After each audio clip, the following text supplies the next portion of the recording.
The chair is authorized to declare a recess of the committee at any time. This hearing is titled Agency Audit, Reviewing CFPB Financial Reporting and Transparency.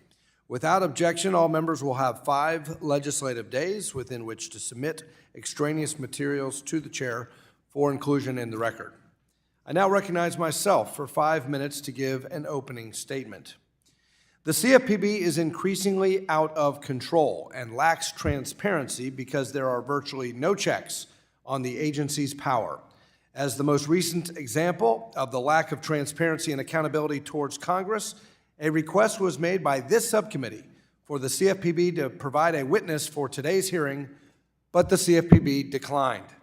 While the GAO audits the CFPB's attestations about its financial condition, those audits have important caveats identifying that GAO is only monitoring numbers and not policy or budgeting decisions.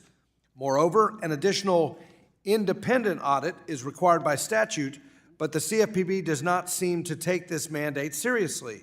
The most recent audit was a mere 9 pages long and curiously contained 0 findings or recommendations, not independent. Due to this lack of oversight, the CFPB has acted unilaterally and arbitrarily outside of its statutory mandate, routinely without engaging in notice and comment rulemaking, and instead operating through rulemaking by guidance, press releases, or blog posts. Further, the agency has engaged in enforcement threats without adjudication.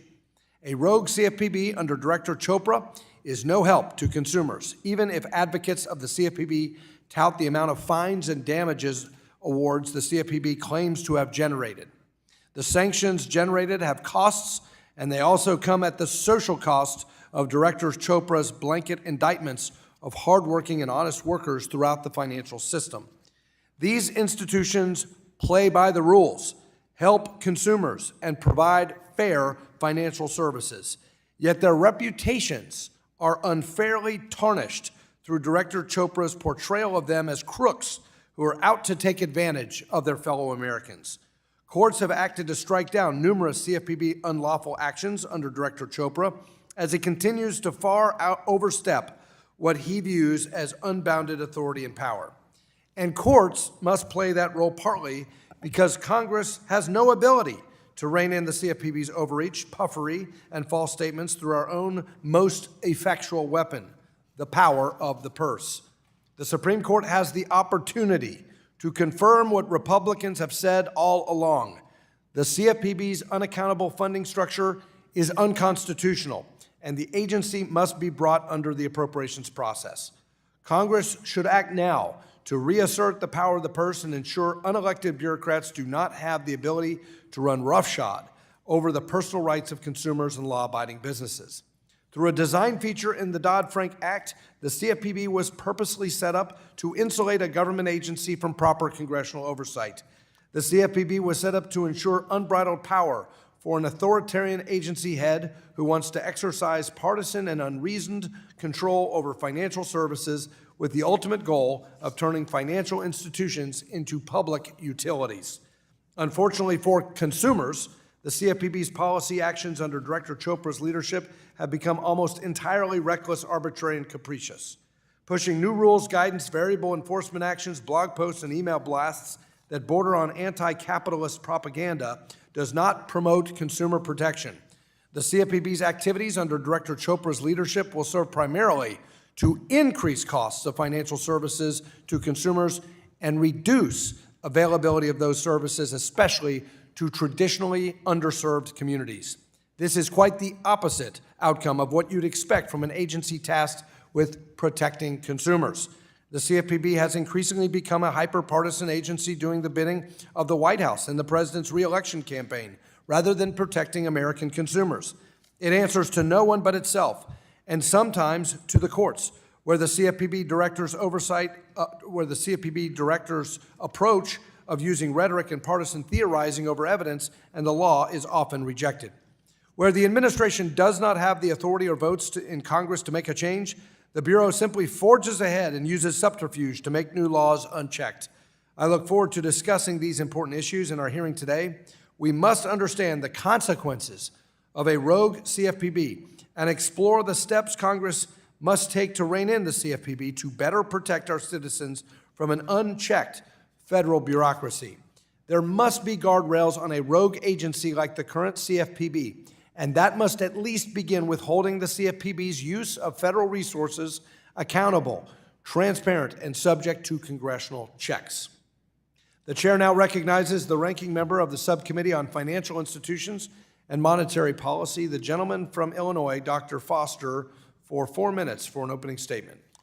Thank you, Mr. Chairman, and thank you to our witnesses here today. Since the Consumer Financial Protection Bureau opened its doors in 2011, it has served as the cop on the beat, protecting consumers from unfair, deceptive, and abusive practices and taking action against violators of consumer protection laws. The CFPB has provided more than $19 billion in relief to 195 million consumers and required financial firms who have broken the law to deposit more than $4.8 billion in the Victims Relief Fund, which is used to compensate consumers who have been taken advantage of in the financial marketplace. Bipartisan polling has shown that the CFPB is overwhelmingly popular among U.S. consumers, finding that 82% of voters, including 77% of Republicans, support the CFPB's mission.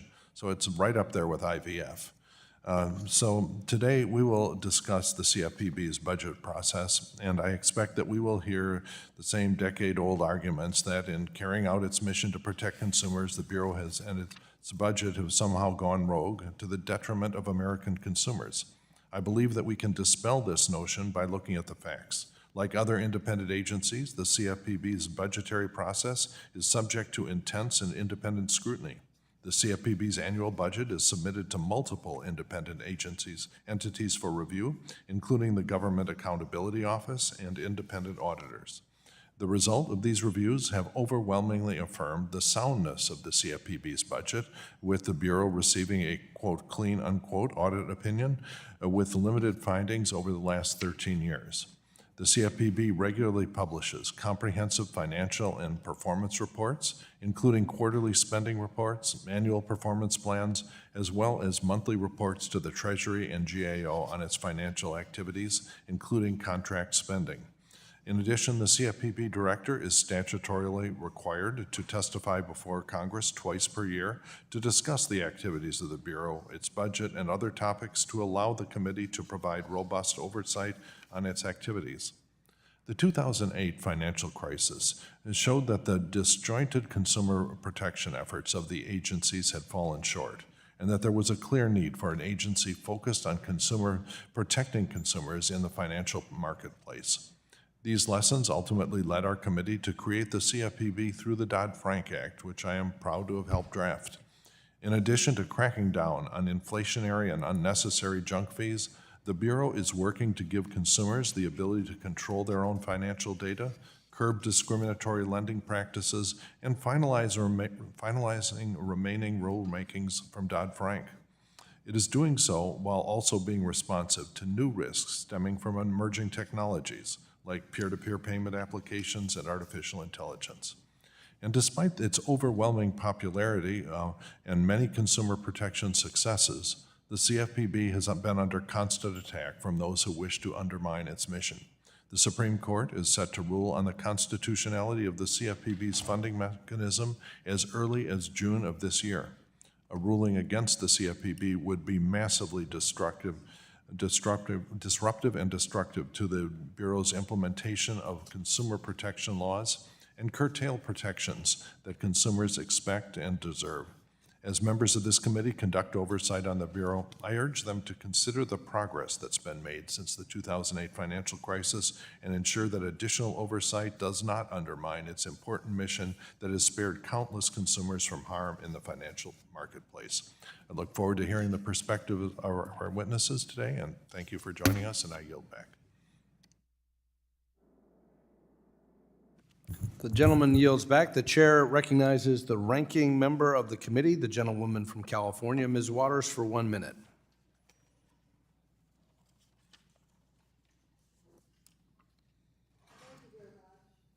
Thank you.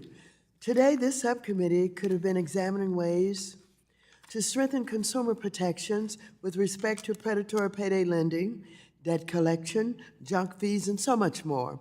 Instead, Republicans are here to continue their crusade to crush the Consumer Financial Protection Bureau. House Republicans revealed their true colors last year when 2/3 of their caucus voted to defund the CFPB, but thankfully, Democrats handily defeated that effort. Instead of doing the bidding of wealthy financial executives, Republicans should listen to their constituents. After all, 82% of Americans, including 77% of Republicans, support this popular agency because it is a strong, transparent, accountable agency, and it fights for them all. And Democrats will always protect the CFPB and the consumers they defend. Ladies and gentlemen, we got the CFPB as a result of the meltdown of 2008. I love it, and we're going to defend it every day. Gentlelady's time has expired. I yield back the balance of my time if I have any left. Thank you. The gentlelady's time has expired.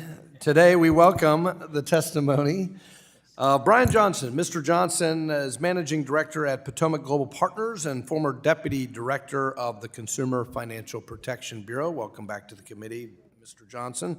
Adam J. White. Mr. White is a Senior Fellow at the American Enterprise Institute and Co-Executive Director of the Antonin Scalia Law School's C. Boyden Gray Center for the Study of the Administrative State. And Christopher L. Peterson. Professor Peterson is the John J. Flynn Endowed Professor of Law at the University of Utah, S.J. Quinney College of Law. We thank each of you for taking time to be here. Each of you will be recognized for 5 minutes to give an oral presentation of your testimony. Without objection, each of your written statements will be made part of the record. Mr. Johnson, you are now recognized for 5 minutes to give your oral remarks. Chairman Barr, Ranking Member Foster, and members of the subcommittee, thank you for holding this important hearing on the CFPB's financial reporting and transparency. I'm Brian Johnson, Managing Director of Potomac Global Partners. I previously served as Deputy Director of the CFPB, and prior to that, I served as a member of... Sorry, the gentleman will suspend. Members could please take their conversations off the committee so we can hear the witness. That would be appreciated. Mr. Johnson, you'll get your time back. You may proceed. Thank you, Chairman. The Congress that created the CFPB and the Dodd-Frank Act designed it to be independent from both the President and Congress. It was meant to be independent from the President based on for-cause removal protection afforded to the Director. However, in 2020, the Supreme Court struck down this provision as unconstitutional. The Dodd-Frank Congress also made CFPB independent from itself through a novel funding source. Unlike most departments and agencies, the CFPB is not subject to the normal congressional appropriations process. Instead, it draws its funding from the Federal Reserve. The Supreme Court will soon decide whether this funding mechanism is also unconstitutional. No matter the outcome in the case, Congress must grapple with an extraordinary situation. What to do with an agency that now operates under the direct political control of the White House, but is not answerable to Congress for its funding. For that reason, today's hearing is timely. I would like to provide a general overview of how the CFPB obtains and expends its funds. First, any funds the CFPB draws from the Fed are not available to be remitted to the Treasury to reduce the deficit. And the CFPB is entitled to Fed funds even when, as now, the Fed is taking combined quarterly losses. Second, by law, CFPB's funds may not be reviewed by the Fed or by congressional appropriators, and the CFPB's budget is not subject to approval by OMB. CFPB's funds may not be considered government funds or appropriated monies. Third, CFPB's annual draws from the Fed are subject to a statutory cap indexed for inflation. For fiscal year 2024, the cap is projected to be $785 million. However, the CFPB can also carry forward unobligated amounts to future fiscal years. So the CFPB's total budgetary resources are projected to exceed $1 billion next fiscal year. Since fiscal year 2012, the CFPB's budgetary resources have grown at a compound annual growth rate of 7.7%, compared to the FTC's equivalent growth rate of 3.5%. Fourth, the CFPB estimates that its spending this fiscal year will reach $763 million, a 9.5% increase over last year. Almost 2/3 of this amount will be spent on staff salaries and benefits. CFPB now has about 1,700 employees who on average receive compensation of over $257,000 per employee, an amount that has grown at a compound rate of 5.8% since fiscal 12. By comparison, average FTC compensation is about $158,000 per employee and has grown at a 2.5% annual rate over the same period. CFPB employees receive generous benefits, the dollar value of which has grown more rapidly even than salaries. The CFPB is also in the midst of negotiations with its labor union and is expected to reach an agreement on additional automatic raises and bonuses that will bind the agency for the next several years. Fifth, regarding contract and support obligations, the CFPB has entered into interagency agreements for services at a cumulative cost exceeding $1 billion since fiscal 13. It also contracts with private sector entities, and while aspects of this spending are not transparent, some of its major spending categories are known, such as an initial obligation amounts for management consulting and program support services now exceeding a cumulative $250 million, as well as over $41 million for expert witness services. Sixth, oversight of these processes is minimal. There are GAO audits over CFPB's financial reporting controls, but not its spending decisions. And the FedIG has only twice directly reviewed the CFPB's budget and funding process. Dodd-Frank separately requires an annual independent audit of the CFPB's operations and budget, but the most recent audit report, only 9 pages long and with no findings or recommendations, is far from comprehensive. Thank you to the members of the subcommittee for engaging in much-needed oversight of the CFPB's funding and expenditures. I will be pleased to answer your questions. Thank you. The next witness is Mr. White, and you are now recognized for 5 minutes to give your oral remarks. Thank you. Chairman Barr, Ranking Member Foster, and members of the subcommittee, thank you for the opportunity to testify. My opening statement will be brief, I hope. I simply want to make 3 key points. My first point is this: the Constitution's power of the purse is one of Congress's most significant powers and responsibilities. The crucial provision of Article 1, Section 9 of the Constitution reads, "No money shall be drawn from the Treasury, but in consequence of appropriations made by law." This was, at its very beginning, a crucial provision. James Madison recognized it. I described this in my written testimony. Other founders did too. They understood the power of the purse's fundamental role in constraining executive power. That's why it was the subject of such fierce debate in the first Congress and every Congress thereafter. And as the scope of government has grown over 2 centuries, so has the importance of the appropriations process. Even today, the Administrative Procedure Act and White House executive orders are important checks and balances on administration and mechanisms for oversight, but they are no substitute for Congress's constitutional power and responsibility.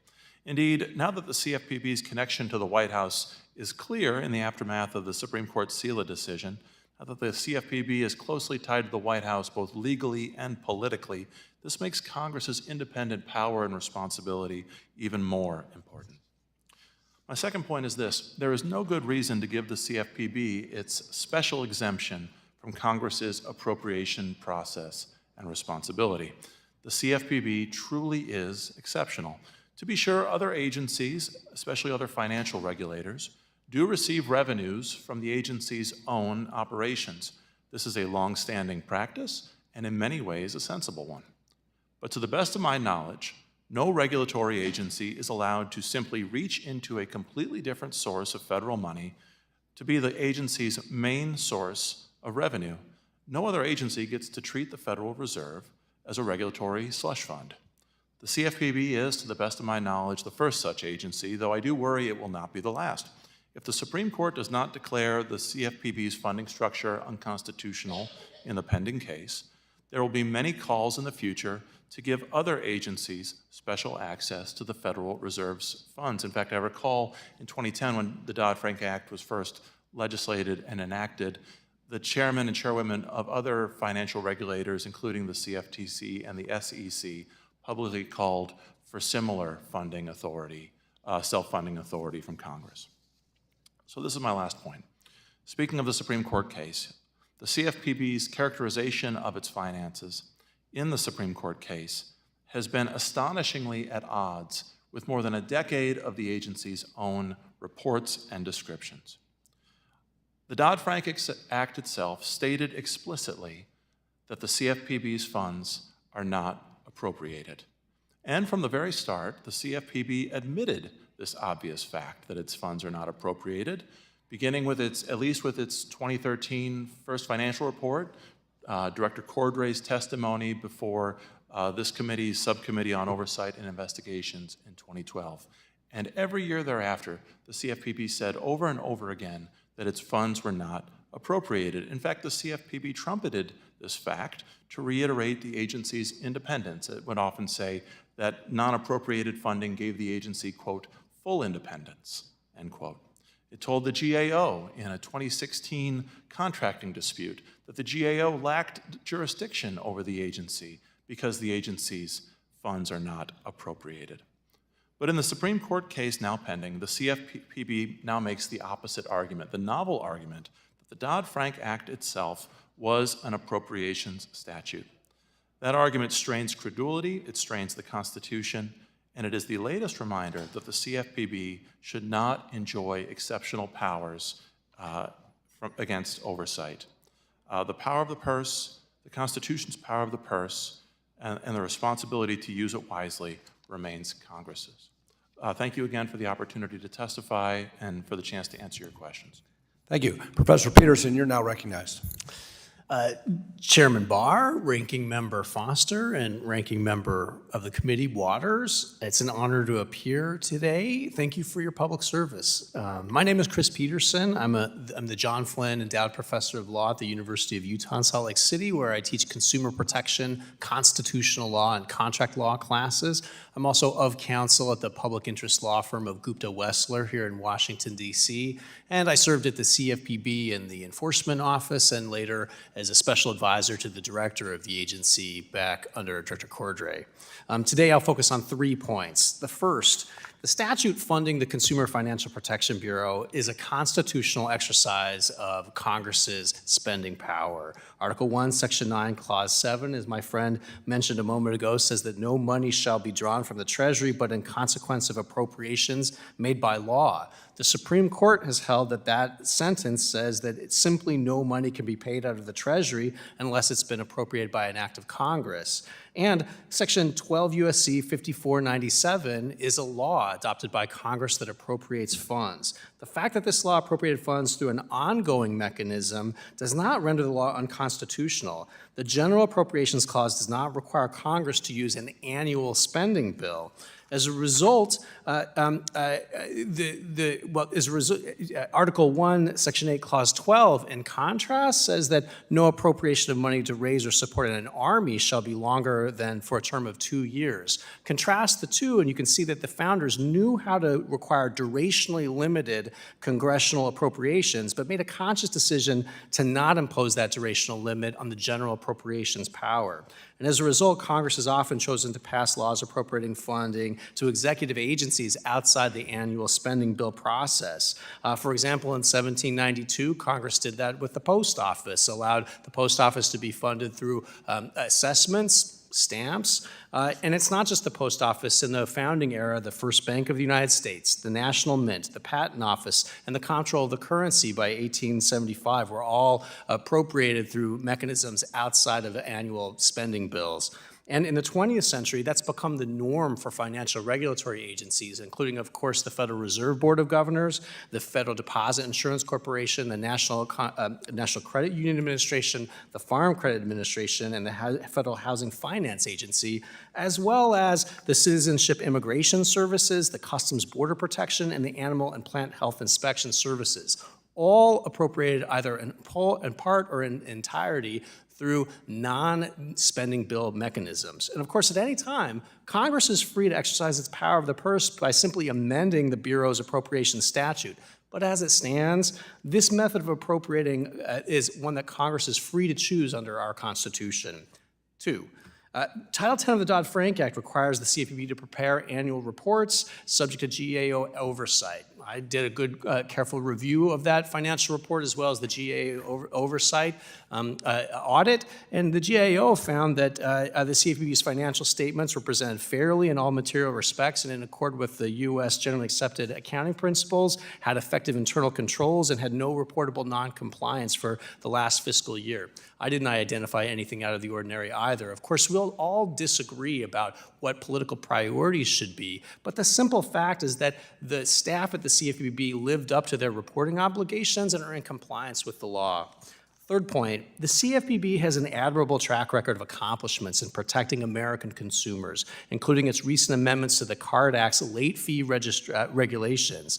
Since the financial crisis in 2008, we learned that financial products that don't work for consumers can destroy our national economy. And that's why Congress created the CFPB. And in doing so, it's now returned $19 billion in relief to nearly 200 million Americans who have been harmed by violations of the laws that Congress adopted. And not only that, they've also succeeded in modernizing our residential mortgage lending regulatory system, and they created a modern national consumer finance complaint intake portal that's staffed up to receive complaints from consumers in 180 different languages and forwards 25,000 complaints every month to financial services companies to help resolve disputes and help individual consumers improve their daily lives. Recently, the Bureau announced its new final Card Act implementing regulations that's going to require credit card late fees to be reasonable and proportional in the way that Congress had originally contemplated back in 2009. In recent years, credit card issuers have imposed $14.5 billion in late fees just in 2022 alone. On balance, I think that the CFPB is headed in a positive direction, and I welcome the committee's Gentleman's questions. time has expired. Thank you, Professor. Now we will turn to member questions, and the chair now recognizes himself for 5 minutes for questioning. Mr. Johnson, let me start with you. We all agree that the CFPB is funded like no other agency in the federal bureaucracy. The Fifth Circuit Court of Appeals held that the Bureau's funding mechanism is unconstitutional as it is double insulated from the appropriations process since it's funded by the Federal Reserve, the operations of which are also financed outside of the traditional appropriations process. But here's what I want to take up, because this was hotly debated within the oral arguments in the court before the Supreme Court. The professor has made the argument, and he's made it well and echoed the counsel for the Bureau, that, oh, wait a minute, there's plenty of analogs to the Bureau of permanent appropriations, of an ongoing funding mechanism, and these are perfectly constitutional structures. I would submit there is simply no analog in the history of our republic of this. This is different than the post office. This is different from the FHFA. This is different than the FDIC. This is fundamentally different than the OCC. I want you to tell me, do you agree with that?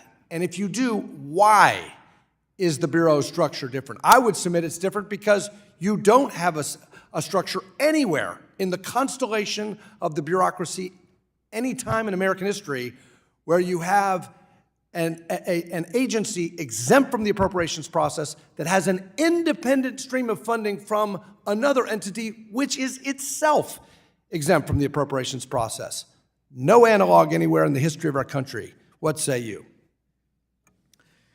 Thank you, Chairman. I would agree with you that the CFPB's structure as designed is unique in American history. The CFPB fundamentally has a market conduct regulation function, and if you look for other agencies across the government and the funding structures that Congress has created for market conduct regulators, like the CFTC or like the SEC, those are all agencies that are subject to congressional appropriations. So the CFPB is unlike its sister regulators. It is not a prudential regulator. It's not like the OCC. It's not like the Fed. It's not like the NCUA. It's not like the FDIC. So among the independent financial regulatory agencies that Congress has seen fit to create, it is of a structure that is completely unique. It's additionally unique after the Saylor Law decision, where the director now serves at the pleasure of the president and so is subject to direct political control from the White House. Mr. White, I want to follow up Mr. Johnson's last point there. Saylor Law corrected a constitutional infirmity and made the Bureau accountable to the executive branch. how would the symmetry of the separation of powers be served or not served if the Supreme Court were to not provide Congress with an additional check on the Bureau, similar to what it provided to the executive branch by subjecting the Bureau to the congressional appropriations process? Would that create an asymmetry of accountability to the White House post-Celia, but no accountability to the Congress without congressional appropriations? I agree. These dual problems, these constitutional flaws were evident from the start. The Supreme Court has corrected the first problem with regard to executive power. I hope it corrects the second with regard to Congress's power and responsibility. And Mr. White, would you discuss some of the drawbacks of agency structures that insulate the agency from congressional accountability, such as an agency whose budget is not set through the congressional authorization and appropriations? The professor talks about how they prepare reports to Congress. Is that enough? It's not enough, sir. The appropriations process is important in and of itself as the way that our nation helps settle on its collective value judgments about what government should and should not be doing. But second, the appropriations process is Congress's tool for making sure that the rest of its constitutional powers over the agencies are obeyed. You know, I've heard this argument that, well, Dodd-Frank, the Congress set this mechanism into place, and Dodd-Frank was an appropriation, and so therefore, voila, Congress has satisfied the appropriations clause. I did not vote for Dodd-Frank. I have never been able to vote for an appropriation that is meaningful. And by the way, to the ranking member, I voted to fund the agency to assert the power of the purse in the amendment process, but that failed. The TABS Act is not law right now. One final point to Mr. Johnson. Justice Kavanaugh says that, well, future Congress, in the oral argument says, well, future Congress could correct this. What say you to Justice Kavanaugh about that? Does just the fact that Congress could pass a bill in the future remedy an existing constitutional defect? I don't know that it would, Chairman. The larger point, I think, is that it's profoundly anti-democratic to sever the people away from the way in which their funds collected by their government are spent by their government. My time has expired. The ranking member is now recognized for 5 minutes. Thank you.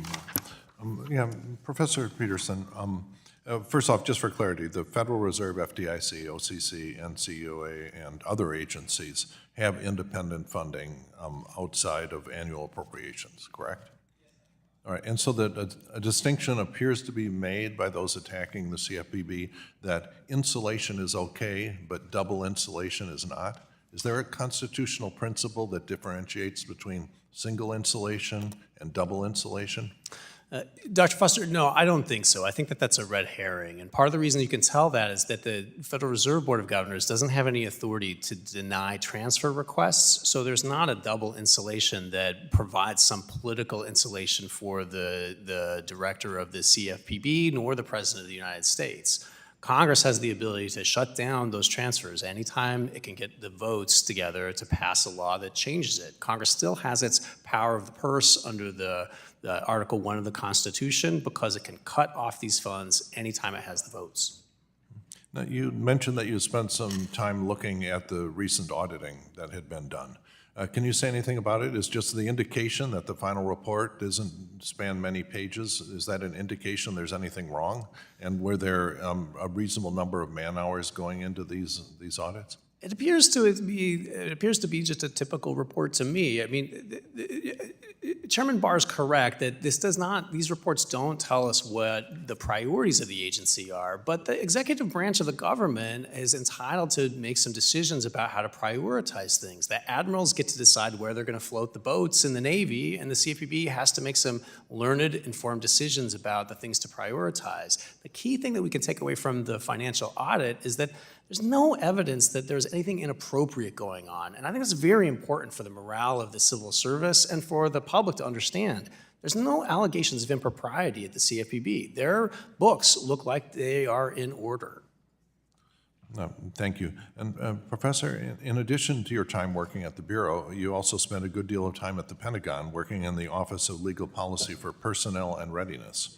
As part of the Dodd-Frank Act, Congress established the Office of Service Member Affairs within the CFPB so that special attention could be paid to the unique financial challenges facing U.S. service members, veterans, and their families. Now, through this office, the Bureau ensures compliance by financial firms with important consumer protection laws, like the Service Members Civil Relief Act, the Military Lending Act, and others. In fact, earlier this year, the CFPB announced that it would distribute nearly $6 million to veterans that had been targeted with predatory loans. So, given your experience at the CFPB and the Pentagon, would you expect that our service members and veterans would be worse off should proposals to undermine the agency be allowed to advance? 100%. You know, service members and veterans throughout history have often been the target of predatory loans, scams, and other cons and abuses, and we need a cop on the beat in Washington to try to make sure that they get a fair shake. They've served our country, and our country should serve them back by providing reasonable consumer protections and law enforcement that benefit their interests. Yeah, could you say a little bit more about the types of abuses that service members faced prior to the CFPB? Yeah, you know, when I was starting my career, my first big study showed that payday lenders were clustering around military bases, and we and my co-author and I proposed a national interest rate cap on loans to military service members. Eventually, that was implemented by Congress, a bipartisan bill that was signed into law by George W. Bush, and that's really made a big difference, and it's the CFPB that conducts the regular examinations and audits to make sure that payday lenders are not illegally targeting our military service members for triple-digit predatory loans. That's something that's a benefit to working service members and their families across America that I think we can all be proud of. Do you believe that Congress was right to create the Office of Service Member Affairs within the CFPB? Yeah, I do. It's a great office. You know, service members and veterans should have a say and should be able to be empowered and communicate with their government about financial services products that may not be working well for them, and also reflect back the kind of things that they need. That's the role of that office, and I think they're doing a good job. And since Congress does not directly micromanage their budget through the appropriations process, are they in some sense triple insulated? Well, I'd have to think about that. That's getting pretty meta, Dr. Foster. I'm not sure I understand what double insulated is, let alone triple insulated. So I think I have to take a pass on that one. Okay, well, my time's nearly up and yield back. Thank you, sir. Gentleman yields. The gentleman from Florida, Mr. Posey, is now recognized for 5 minutes. Thank you very much, Chairman Barr, for holding this hearing on the Consumer Financial Protection Bureau, one of the most beautifully sounding names of any federal agency, most especially for the most arrogant, petulant, and defiant federal agency of all times. I was really looking forward to questioning Mrs. Cackley of the Government Accountability Office, who is going to be a witness today. I'm sad that for whatever reason she's not here. I had most of my questions geared to her. I disagree with the professor that there's no evidence the CFPB has ever done anything wrong. I've been on this committee for 16 years, and I've witnessed their arrogant, petulant, defiant attitude and refusal to answer questions over the years. Mr. Johnson, it's my understanding that the GAO tests for CFPB compliance as generally accepted government auditing standards in their financial reporting and for contracts and grant agreements. Are you aware of whether or not this review seeks to ensure that money is being well spent, efficiently well spent, and that an adequate bidding process is involved? Thank you, Congressman. My understanding is that the scope of the GAO audit is over the controls in place about financial reporting, not a review of the underlying spending decisions.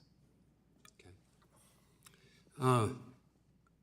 Mr. Johnson, Mr. White, do either of you know if the Comptroller General has ever been asked to provide an opinion of the constitutionality of the CFPB's funding? I'm not aware, sir. I'm not aware. You know, given that the CFPB gets its money from the Federal Reserve that would otherwise end up in the U.S. Treasury, wouldn't it appear that it equates to drawing money from the Treasury without appropriations? I mean, just simple view of it. It would, sir, with the wrinkle now that the Federal Reserve, as it unwinds its balance sheet, is taking quarterly operating losses. So the funds that it's providing to the CFPB, it's entering on its balance sheet as a deferred asset, which runs up the tab, so to speak, of future earnings the Fed will have to pay before it can even begin remitting surpluses to Treasury again. Mr. White, has the CFPB in the past ever characterized its own funding as non-appropriated? Repeatedly and from the very start, and as recently as last November in its 2023 annual financial report, in which the CFPB repeatedly referred to itself as an independent, non-appropriated bureau. These are in documents that they published after arguing the exact contrary to the Supreme Court. And I would just add, in a 2016 bid protest, the CFPB argued to the GAO specifically that the CFPB is not an appropriated agency, and therefore the GAO should not have any jurisdiction over the bid protest. The GAO agreed that the agency does not receive appropriations, but they still had jurisdiction. That decision was published by GAO in 2016. I've tried very hard through a FOIA request to GAO to get the CFPB's briefing arguing the opposite that it now argues to the Supreme Court, that the CFPB is not an appropriated agency, and I was not able to obtain that document through FOIA. Wow, thank you.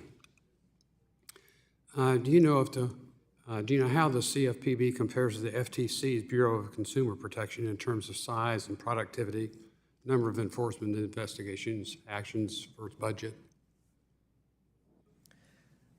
Congressman, my understanding is that CFPB has roughly double the budget, and over the past 2 years has filed roughly half of the enforcement actions, civil complaints or administrative complaints. The one difference in terms of the scope of FTC authority and CFPB authority would be that CFPB has supervision authority, whereas the FTC does not. Thank you. I see my time's about to expire, Mr. Chairman. I yield back. Gentleman yields. The gentlewoman from California, Ms. Waters, is now recognized.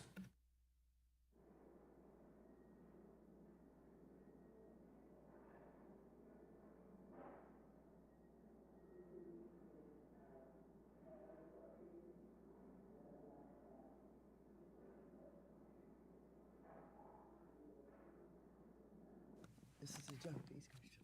Thank you. Professor Patterson, thank you for being here with us, and I'm very pleased with President Biden's initiative to eliminate junk fees, as well as all the hard work of the Consumer Financial Protection Bureau under the leadership of Director Chopra to do their part in this initiative. This initiative has really resonated with Americans, with CFPB receiving more than 80,000 comments when they launched the initiative. To put this into perspective, House Republicans have held multiple hearings to attack the Basel III endgame proposal, which received only 400 comments, or 200 times less the amount of comments CFPB received on junk fees.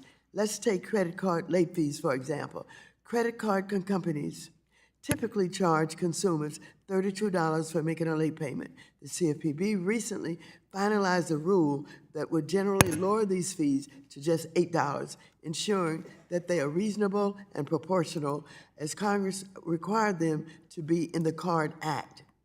In doing so, CFPB will save $220 per year for more than 45 million people who pay these fees. This adds up to an annual savings of $10 billion for consumers.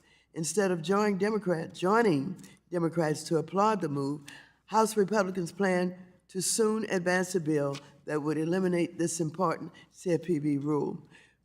Professor Peterson, my colleagues on the other side of the aisle have contended that CFPB lack legal authority for this rulemaking. Can you help us debunk this notion? Well, thank you, Ranking Member Waters. The CARD Act from 2009 granted discretion and authority to the regulatory agency at the time, the Federal Reserve Board of Governors, to implement a safe harbor, and it sets out 4 different factors the Federal Reserve Board of Governors was supposed to evaluate in considering what that safe harbor fee amount would be. But at times gone by, there's additional data that's been gathered, and now the CFPB has, as it's required to do, revisited that regulation and made a decision about whether or not that safe harbor is set at the appropriate level. The Bureau has ample authority to revisit that and has come up with a number of studies that provide detailed information about what the total proportionate and reasonable costs are associated with late fees. So I believe that the CFPB is well within its legal authority to lower that safe harbor. Thank you. Moving ahead, I understand you previously served not only at the CFPB, but also at the Department of Defense working on service member protections. How does CFPB's work to combat junk fees help service members, veterans, and their families? Will they be heard if Congress rescinds the credit card late fee rule?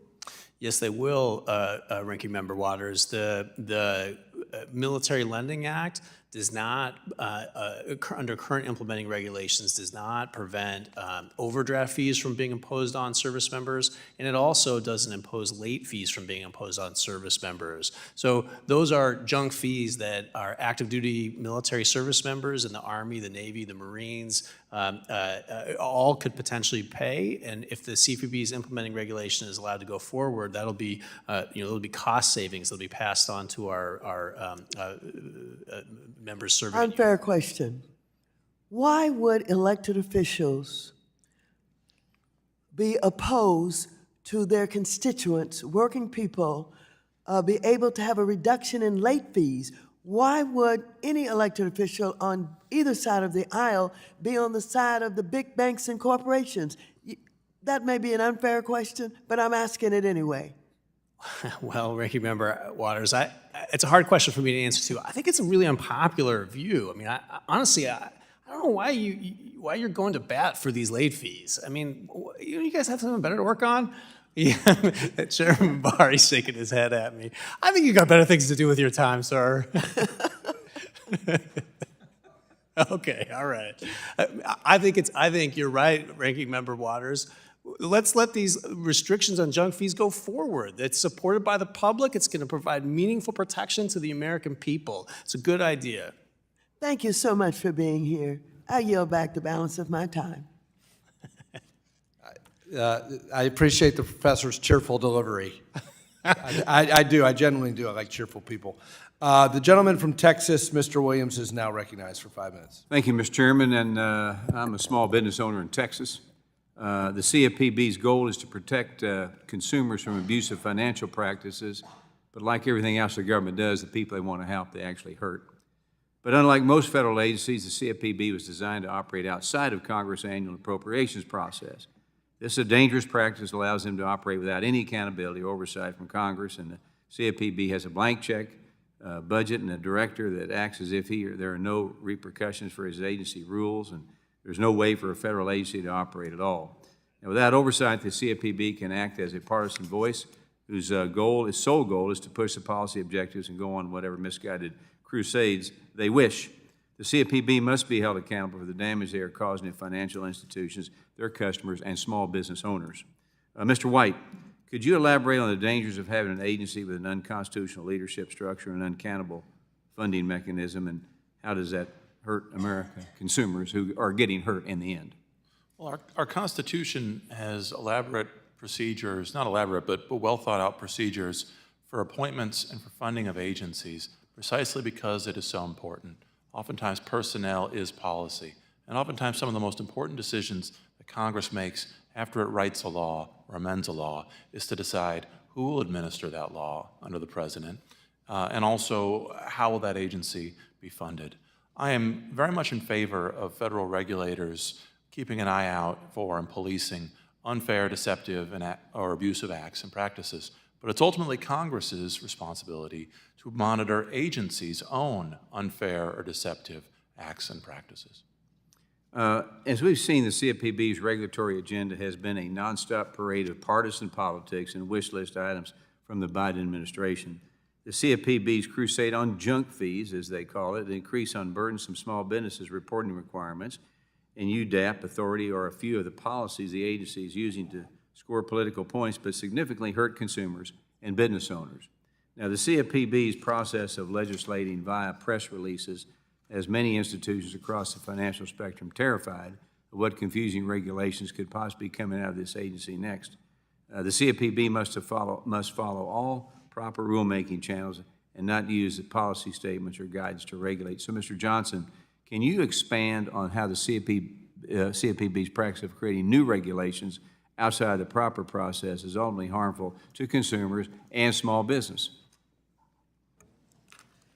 Yes, sir. So all forms of agency guidance by law cannot be binding, but when the agency seeks to bind parties through guidance rather than going through the formal APA-required notice and comment process for rulemaking, it really warps expectations and creates uncertainty in the marketplace. That uncertainty pulls back on economic activity, and that harms consumers and producers alike.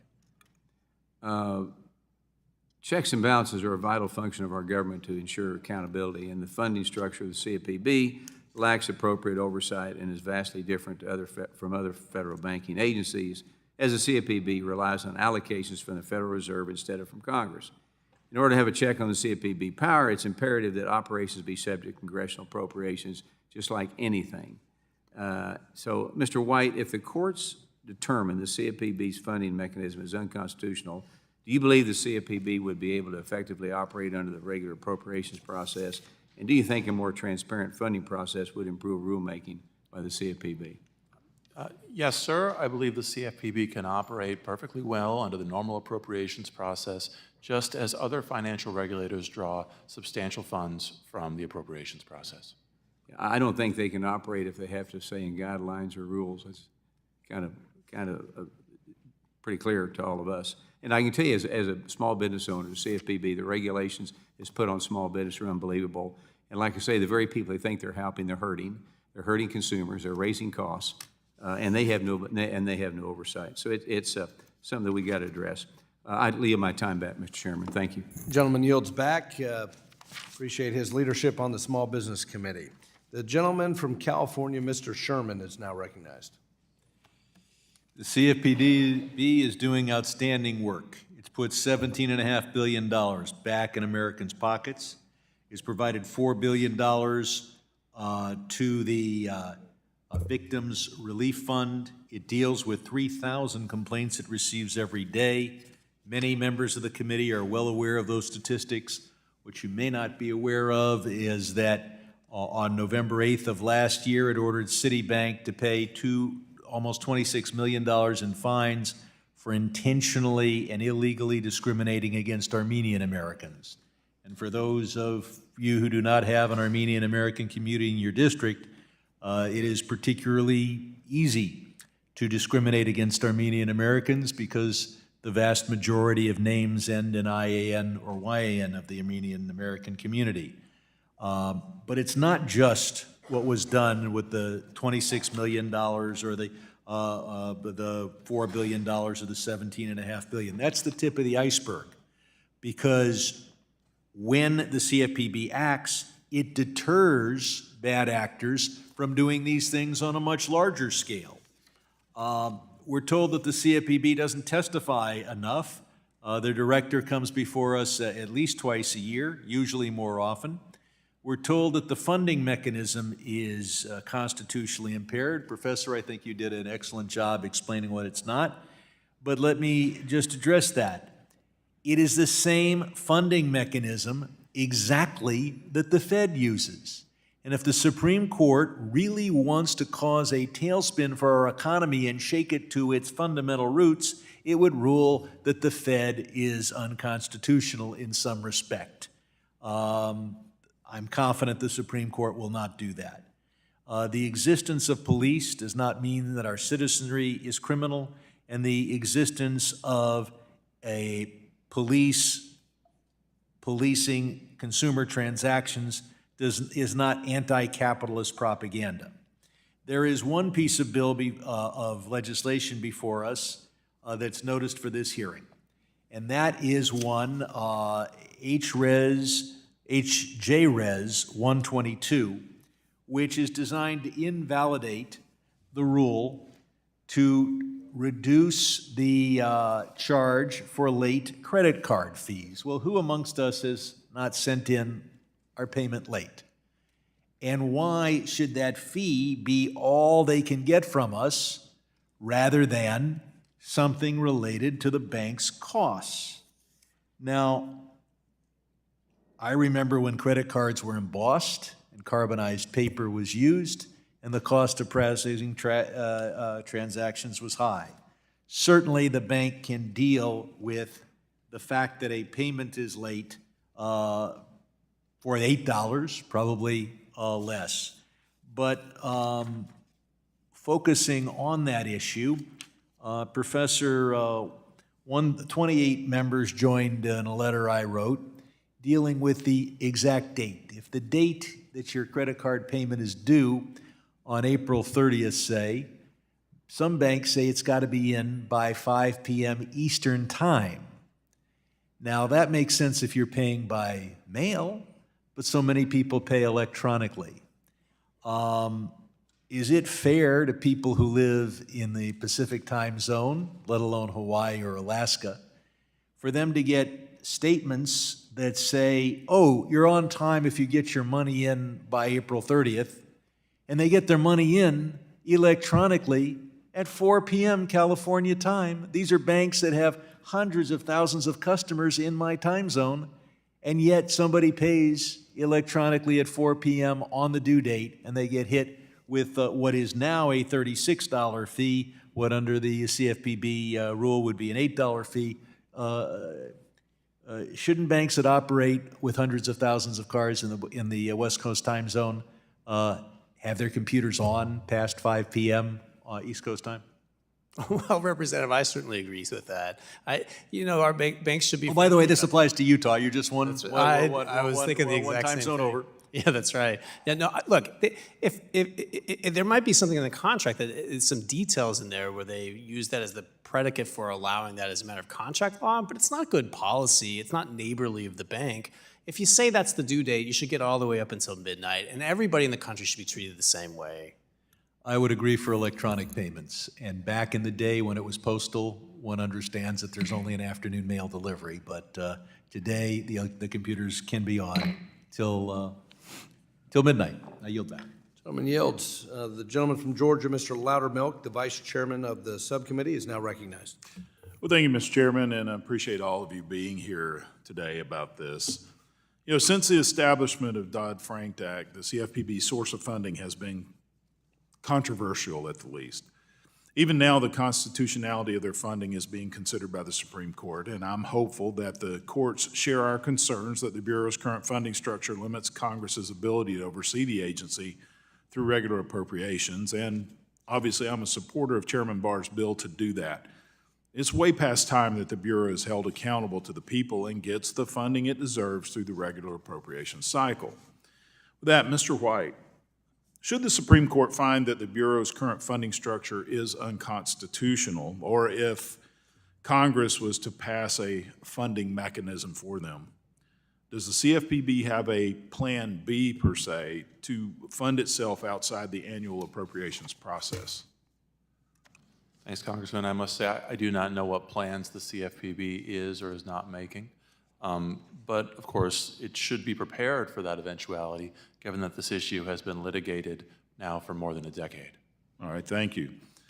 With the appropriate funding from Congress, is there any reason to believe that the CFPB wouldn't be able to fulfill its statutory mission? Yeah. No, sir. The CFPB perfectly well can carry out its statutory mission. And if I may, a ruling against the CFPB's unique funding structure would not pose a threat to any other federal agency, including the Federal Reserve. Is there any legitimate apolitical reason that the CFPB should be fearful of operating under congressional appropriation authority? No, sir. And I think discussions like this, where members of Congress are touching on the substantive policies that the CFPB is reviewing, shows that members of Congress, just like the CFPB, can weigh these policy considerations just as much as an independently funded agency. Okay, thank you. Last question, Mr. White. The CFPB and its supporters argue that having a single director makes the Bureau more efficient at helping consumers. Meanwhile, other federal financial regulators have multi-member boards or directorates. What makes the CFPB any different from the other financial regulators having a multi-member board would make them less effective? Well, Congressman, I recall that when the CFPB was first proposed by then Professor Warren, she proposed that it should be a multi-member commission modeled after the Consumer Product Safety Commission. I think that the CFPB would do well as a multi-member commission, assuming that it was funded appropriately and actually did carry out its mission in the kind of, as the Supreme Court once said, quasi-legislative, quasi-judicial approach that befits a true non-political agency. But that's very much not the CFPB right now. Is it your impression that by less effective, the Bureau's supporters mean less effective at pushing partisan regulatory agendas? You know, I can't read the mind of the current CFPB, and I can't read the minds of its supporters either, but I do know that the CFPB right now is a very enthusiastic embodiment of a number of President Biden's priorities, and I'm sure people like that. Well, thank you, Mr. White. And in the interest of efficiency, Mr. Chair, I'm going to give you back 1 minute and 40 seconds. I yield back. Thank you for your efficiency. The gentleman from Texas, Mr. Green, is now recognized. Thank you, Mr. Chairman. I thank the ranking member, and I thank the witnesses for appearing today. I had the preeminent privilege of being here when we had the '08 downturn, and it was a time of great turmoil. I recall banks not lending to each other. That's a powerful statement. When banks don't trust each other, wouldn't lend to each other. I recall how the consumers were being savaged. 327s and 228s, all sorts of products that were designed to give consumers an opportunity to fail. It was some difficult times. The Consumer Financial Protection Bureau didn't occur because someone just had a great idea.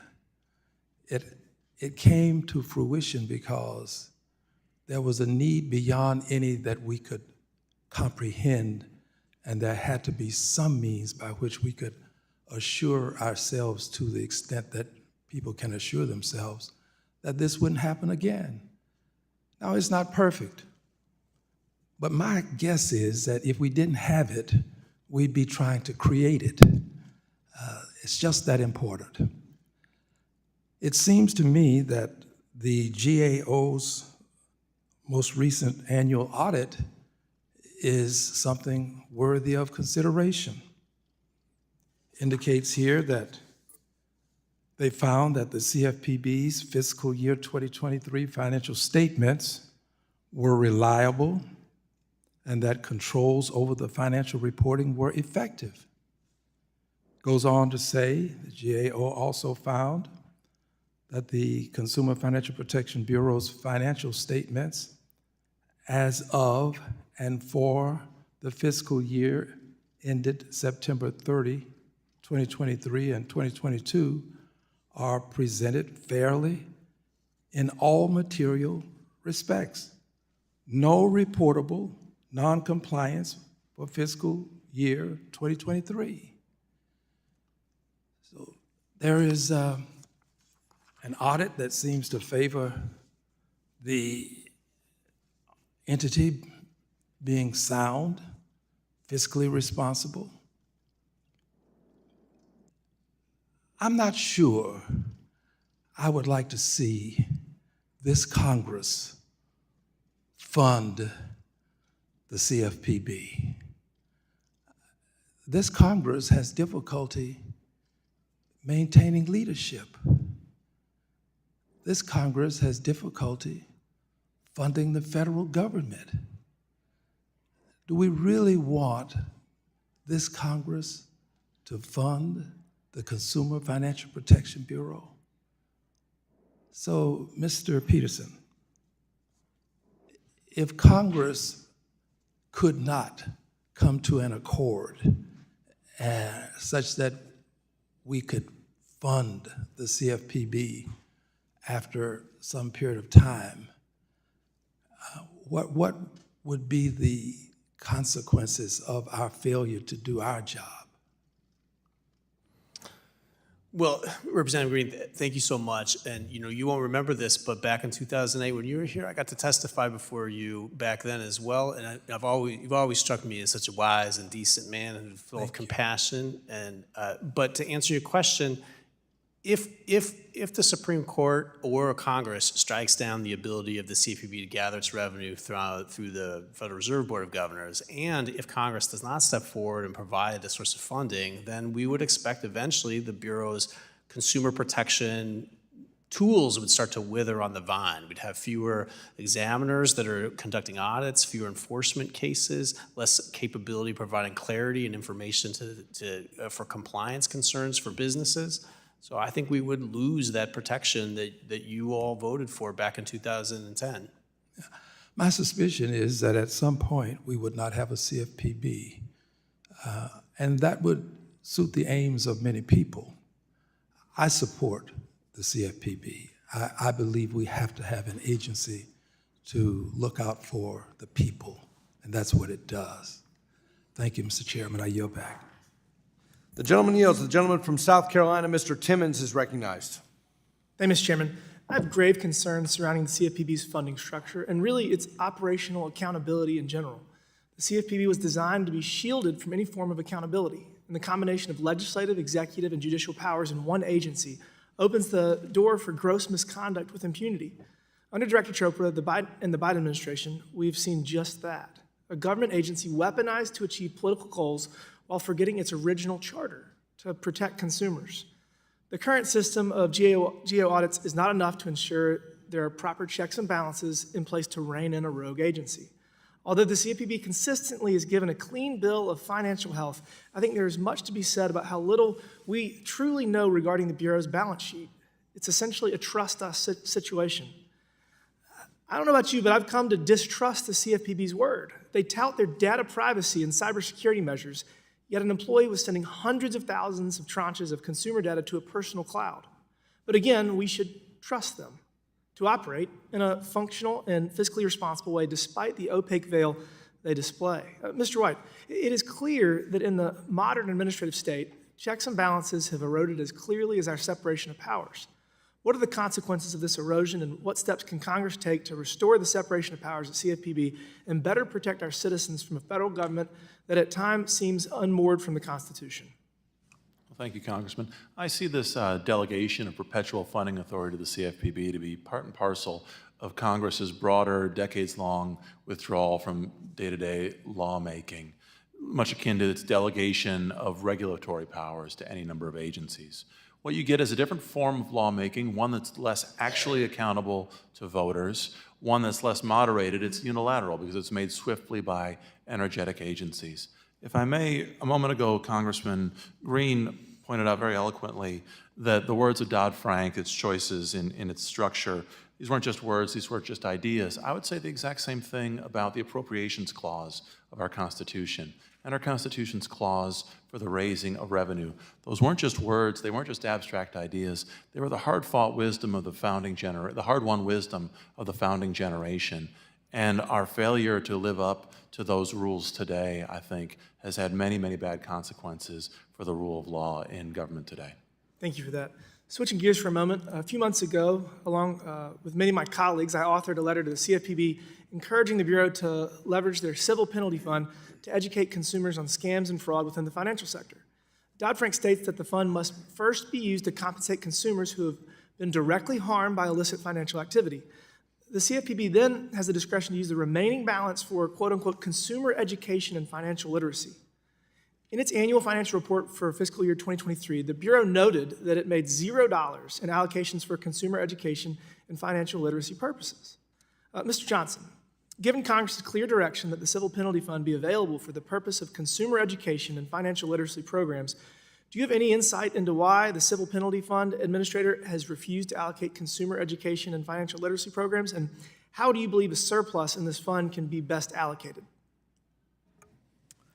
Thank you, Congressman. I believe in the agency's history there have been two such allocations early in the agency's history to two separate financial literacy programs.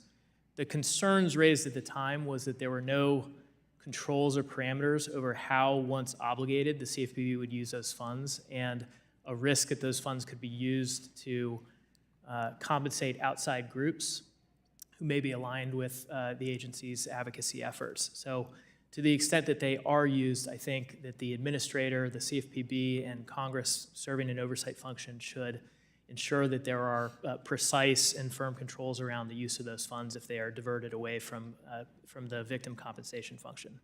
Thank you for that. If a private business has a cybersecurity breach and an individual has damages associated with that breach, that private company is going to be sued and they're going to have to pay that individual for those damages. That's the civil court system. So when the government, the CFPB, damages hundreds of thousands of individuals, how is the CFPB going to make those people whole for the cybersecurity breach that they were damaged from?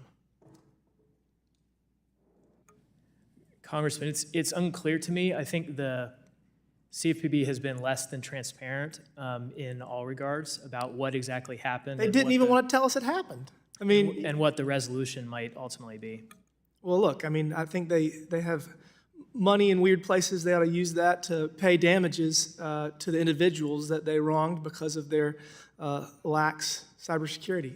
Thank you, Mr. Chairman. I yield back. The gentleman yields. The gentlewoman from Massachusetts, Ms. Presley, is now recognized. Thank you, Mr. Chair. According to a recent poll, 82% of all voters, including 77% of all Republicans, support the Consumer Financial Protection Bureau and its mission to protect consumers. Let that sink in. More Republicans, let the record reflect, support the CFPB than support Donald Trump. And it's clear why.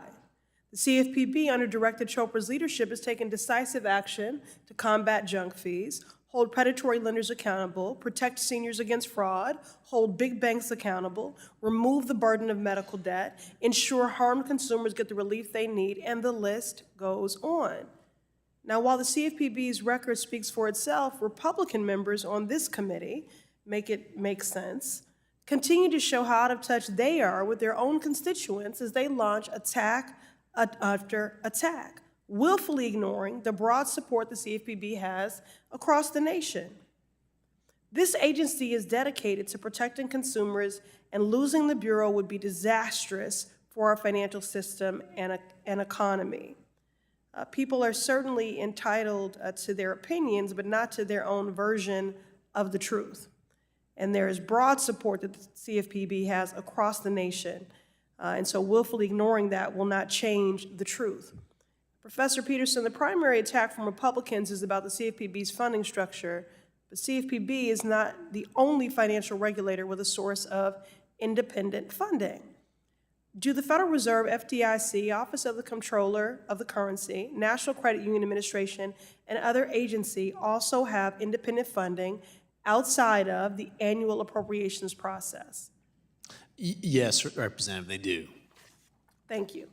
Now, the second attack from Republicans is that the CFPB is too good at protecting consumers. The CFPB recently finalized a rule to limit late fees that credit card companies could charge from $32 to $8. If this rule takes effect, consumers would save a staggering $10 billion, that's with a B, dollars annually. Despite this, Republicans are trying to overturn this rule. They're choosing to defend a deeply exploitive late fee practice that harms consumers at the expense of millions of workers and families who live paycheck to paycheck.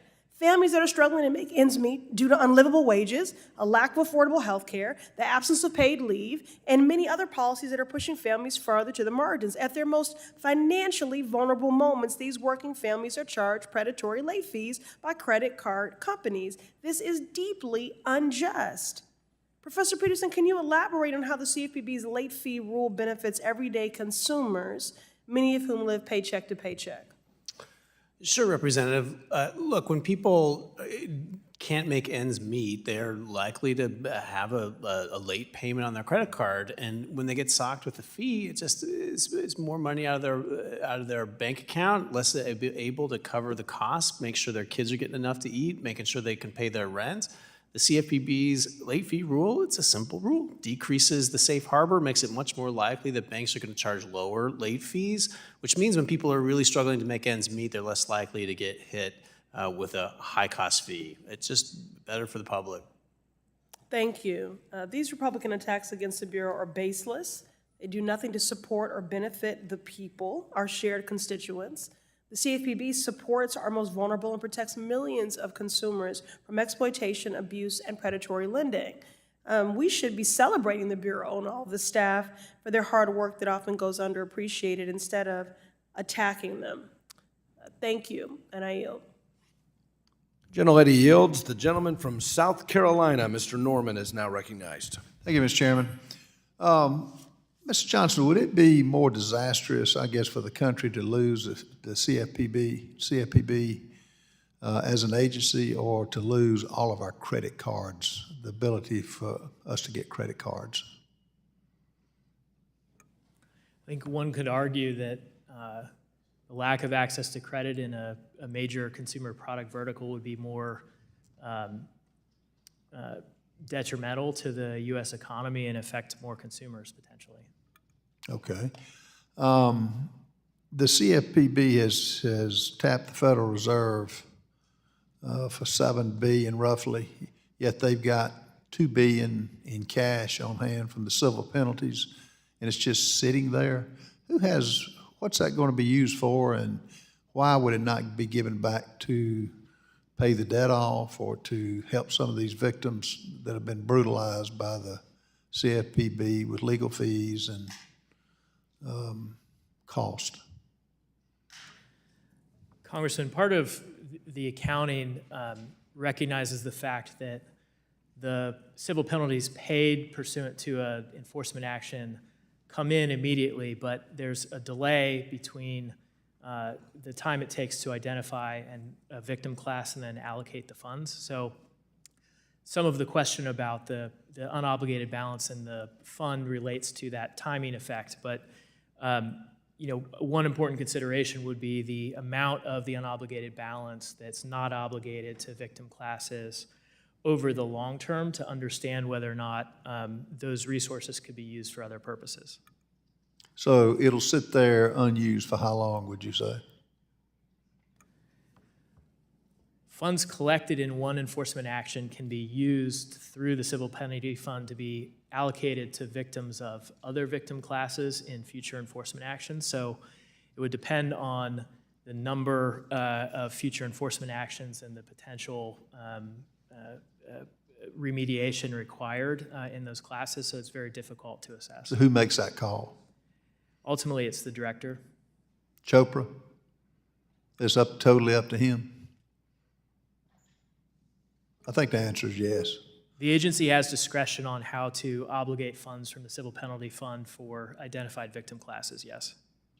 Okay, on the credit card fees, and I support Chairman Barr's bill to undo I think, for the CFPB to get involved with banks that have to compete with other banks and to cut a fee from, if you don't pay the bill on time, I think it's an average of 12 to 15 days to pay a bill, from $32 to $8.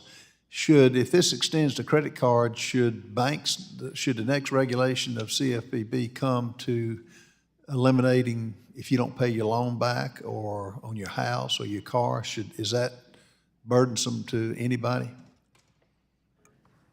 Well, Congressman, I think one of the misnomers surrounding the credit card late fees rule is proponents are using a static analysis. So they're saying that if you just cut the size of a late fee assessed, that there will be an equivalent savings.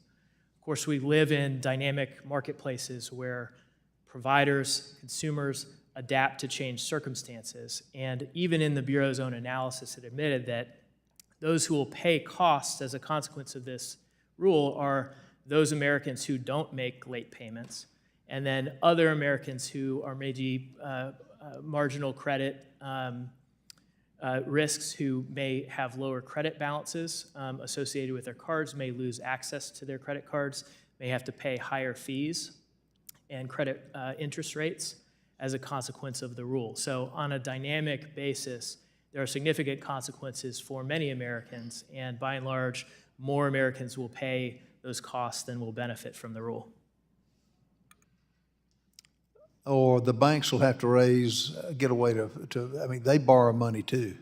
they pay an interest rate on funds that they lend out on credit card users, and for the most part, a lot of them don't have the credit card. That's why the fee is higher, both on the debt, on the carried charges forward, and on the debt. Your agency is overstepping its bounds in so many different areas, and it's going to end up costing the consumers more in the long run than they are going to save. I yield back. The gentleman from Wisconsin, Mr. Fitzgerald, is now recognized for 5 minutes. Thank you, Mr. Chair. Unlike any other agency, CFPB's funding is protected by several layers of insulation, which was discussed a couple times here today. And as we know, CFPB directors required only to submit a letter to the Federal Reserve Board each quarter certifying the amount of funds that are reasonably necessary. We've had Jay Powell before the committee, sitting right where you are, and was asked the question specifically about the CFPB and what did he think about the funding and how did it work, and his answer was, they send us a bill and we pay it. The Federal Reserve, which itself is funded outside the appropriations process, has been discussed, through assessments on Federal Reserve banks, which are in turn largely funded by open market operations and not through appropriations process, as you know, then transfers the requested amount, which is capped at 12%. I would have loved to have been in the room when somebody sitting at the table dreaming this up said 12% of the Fed's total operating expenses is a good number. No rhyme or reason to it. By requiring Congress to appropriate funds before they can be used by the executive, the Constitution requires Congress to act first before the government can do anything. The current funding structure of the Bureau impermissibly reverses the process, right? It makes no sense. And by contrast, a handful of other agencies that are funded outside the typical appropriations process, like the FDIC and what's been discussed, NCUA, FHFA, they'll obtain their funding by assessing fees against what otherwise would be considered regulated entities, right? So there's a difference. But in each instance, the other financial regulators receive funding directly from regulated entities as authorized by statute. None of these agencies enjoy the perpetual funding mechanism, which funds drawn from another agency, let alone one with another layer of budgetary independence. So the Trump administration proposed limiting CFPB's mandatory funding in 2020 before providing discretionary appropriations in 2021. These changes were projected to provide over $5 billion in savings over 10 years. Mr. Johnson, can you elaborate on what sets the CFPB apart from other agencies in terms of accountability and discuss the increased accountability that could come from moving the CFPB to the congressional appropriations? I understand there's somewhat of a redundancy. This question has kind of been asked in many different forms, but if you could just, once again, take a crack at it. Certainly, Congressman. So I think one key consideration for Congress to make is when agencies have siloed budgets, they don't make reasoned judgments about relative spending priorities for the U.S. government as a whole. That's a job that Congress has. And so when the agency goes through its own budget process, particularly if there's no congressional oversight, if there's no other external checks and balances, invariably the lack of oversight incentivizes loose spending and skews priorities. So the accountability that would come from congressional appropriations would be the collective judgment of Congress as a whole as to what the United States government's spending priorities should be and where the CFPB's funding fits within those relative priorities. Mr. White, let me ask you, we've had Director Chopra before the committee numerous times as well. And the one thing that he's never able to, I think, address directly is, are there any reliable metrics available to evaluate the effectiveness of the CFPB in enforcing the federal consumer laws? And if so, can you please provide an example? But he's unable to answer this because really the way they measure success is to just kind of roll out data that says, here's how many contacts, here's how many phone calls we got. Well, if a member of Congress based their success as an elected official on how many phone calls come into the office, we'd be out of office soon. So can you just, once again, are there any real measurable, effective ways of saying, okay, the CFPB is doing a good job? There have been efforts over 40 years to use tools like cost-benefit analysis to show the effectiveness of an agency's rulemaking actions, both the benefits but also the costs, both of which are important. But I think that your question illustrates the fact that especially in this area, in this agency, there's been a real paucity of metrics and a paucity of a commitment to finding metrics. Thank you. I yield back. The gentleman from California, Ms. Kim, is now recognized for 5 minutes. Thank you, Chairman. I want to thank our witnesses for being here today. We're almost coming to an end. The Fed recently said it had a record loss in income of more than $114 billion. The CFPB is funded by earnings from the Federal Reserve System. Mr. Johnson, you mentioned earlier the operating loss, right? So how can we do that even with the operating loss? So can you elaborate on that a little more? Yes, Congresswoman, it's essentially an accounting gimmick that the Fed uses. So rather than recognize that it is losing money and it has stopped remitting payment to Treasury from its surpluses, it's building up the amount of red ink from its losses on its balance sheet. And it's essentially a recognition that in the future, when it starts earning a surplus, it will have to pay off the accounting entry on its balance sheet. So, all dollars that are sent to CFPB now, while the Fed is losing money, run up the tab, so to speak, of future earnings that the Fed will have to realize in order to begin, again, sending surpluses back to the U.S. Treasury for purposes of deficit reduction. Let me follow up on that. The Federal Reserve rubber stamps anything determined by the CFPB director to be reasonably necessary to carry out the authorities of the Bureau. Is there a legal definition or standard to help calculate what is reasonably necessary? It's not defined in the Dodd-Frank Act, though I could point to an example or two of CFPB spending that is not reasonably necessary. Okay, thank you. Let's move on to another matter. I'm a co-chair of the House Financial Literacy and Wealth Creation Caucus, and one of my priorities is to be able to enhance financial literacy in our communities. And then there is that CFPB, within CFPB's Civil Penalty Fund that was partially designed for the purpose of consumer education and financial literacy programs. And the total of all Civil Penalty Fund deposits was nearly $3.5 billion through the end of September 2023.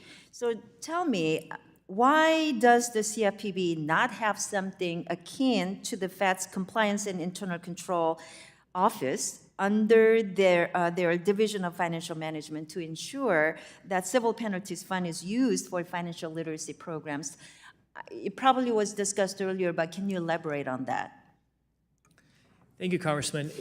Again, if there are not identifiable victims in victim classes, there is a mechanism by which the CFPB could use a portion of those funds to obligate for certain programs. And they could be used. I think there are careful controls in place to make sure that the primary use and purpose of the fund to compensate victims can be satisfied, but to the extent there are surpluses, there is a penalty fund governance board within the CFPB that would be responsible for making those judgments about whether to allocate unobligated funds for that purpose.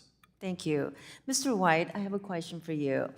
We've seen how the CFPB has moved well beyond its legal boundaries and rapidly reinterpreted consumer financial law. So given the agency's design, are you surprised by any of this behavior? No, Congresswoman, I'm not. And I would add that in addition to stretching the bounds of the substantive laws, the CFPB has shown itself very willing to stretch the bounds of the procedural laws to evade some of the basic requirements of the Administrative Procedure Act in trying to, in effect, make and impose policy without going through at least the notice and comment rulemaking process that could improve policy and make the agency more accountable. Thank you. Can you also talk to me about some actions that Congress could take to reclaim power over this rogue agency? Yes, Congresswoman. Well, as things currently stand, there's the Congressional Review Act under which Congress can review the major rules of any agency, so that is generally a good place to start. But second, as discussed, as I've brought up repeatedly today, Congress could reclaim its power of the purse regardless of what the Supreme Court does in the pending case. And then third, and perhaps just as importantly, well, definitely just as importantly, Congress should return to the original Dodd-Frank Act and put more specific substantive standards in the act, at the very least, so that Congress is making the laws and not agencies. Can agree with you more on that. So would it be acceptable for any other agency within the size, scope, and broad authority of the CFPB to share an IG with another agency? Mr. Johnson, you want to answer that? Yes, Congresswoman. I think it's an artifact of the CFPB's creation, and it's tied, I think, to the CFPB's funding mechanism. Thank you. I yield back. Thank you. The gentleman from Tennessee, Mr. Ogles, is now recognized for 5 minutes. To be or not to be, Mr. Chairman, I think that is one of the important questions. And if I could think of an agency that should not be, it would be the CFPB. The question was posed, do we have or don't we have better things to do with our time? And Mr. Chairman, I would point out that an agency whose funding mechanism is unconstitutional, I think that deserves our time. I think an agency that has gone beyond its mandate, that deserves our time. I think an agency that regulates and legislates by rule enforcement versus following the APA, the Administrative Procedure Act, I think that deserves our time. And so even though we may be getting into the minutia of some of these issues or some of these rules, they deserve our time. Most banks, credit unions, and independent community banks will tell you that one of the biggest issues for them is the CFPB. We've all seen the negative impact of practices like regulation by enforcement and other questionable agency actions. As we've heard today, the impact of this growing compliance burden from the CFPB is evident as the number of financial institutions continues to decline. Mr. White, in your 2022 Wall Street Journal article, you noted that James Madison emphasized in Federalist number 58, Congress's power of the purse was intended to be the powerful instrument preventing all the overgrown prerogatives of the other branches of the government. Please explain how this sentiment is applicable in the situation of the CFPB and what our founding fathers were warning us about. Well, it's important that, thank you for your question, Congressman. It's crucial, and Madison recognized that it's crucial, that questions of the writing of laws, the spending of federal money, the collecting of federal money has to begin first and foremost with the part of government closest to the people, Congress, and in particular, the House of Representatives. And I just want to point out to this end that a decade ago, when I was still in private practice, I helped to file the original constitutional challenge to the CFPB's funding and its executive independence. Our client was not a big bank. We talked to the big banks about the case. They were interested in the issue, but they did not want to challenge the regulators. It was a West Texas community banker who was willing to stick really stick his neck out and say, this is unconstitutional, and I want to take a stand. And I think that it's because the smaller banks and the regional banks have felt more than any other of their competitors the compliance burdens, the regulatory burdens, the way that technocratic rules are being imposed on community banking. And I think that also helps to explain, in part, the era of massive consolidation we're seeing at the community and regional banking levels. Mr. Chairman, I want to point out, it's those community banks that are feeling the burden of the CFPB, that if you're Joe the plumber or you're the local mom and pop, it's the relationship that you have with the community bank. They're going to be your lender. It's not the big boys on the block, that have and they're feeling it too, quite frankly. But as you see the whittling down of the community bank, what it's doing to rural America, what it's doing to suburban America, enough is enough. The CFPB has unprecedented power and enforcement authority with nearly no accountability under its guaranteed funding mechanism. The CFPB estimated its funding at $717 million FY 2021, $734 million for FY 2022, $750.9 million in FY 2023. Is it sustainable to allow a rogue agency to continue down this kind of path? Please describe those dangers, Mr. White. Well, it's not, and if anything, Congressman, the problem is only getting worse the more that the agency leans into some of the least accountable tools for policymaking, even further away from notice and comment rulemaking towards enforcement discretion, opaque supervisory authority. If anything, Congress needs to try to pose even more transparency and procedural regularity onto this agency, in addition to the other accountability measures that we've been discussing. And to that point, is it fair to your small regional banks, or quite frankly, to any business, but you have this uncertainty in the regulatory regime, that suddenly you're afraid of the heavy hand of government because of a rule? Is that a realistic environment to be operating in? No, not at all. It's hard enough for the community banks right now to compete, given some of the technological advantages and other just basic market competitive advantages that the bigger banks have. This is the worst possible time for agencies to impose even more disproportionate burdens of regulatory uncertainty on those competitors. Mr. Chairman, I do have more questions. I'll submit those for the record. I yield back. I'd like to thank our witnesses for their testimony today. Without objection, all members will have 5 legislative days within which to submit additional written questions for the witnesses to the chair, which will be forwarded to the witness for their response. I ask our witnesses to please respond as promptly as you are able. With that, this hearing is adjourned.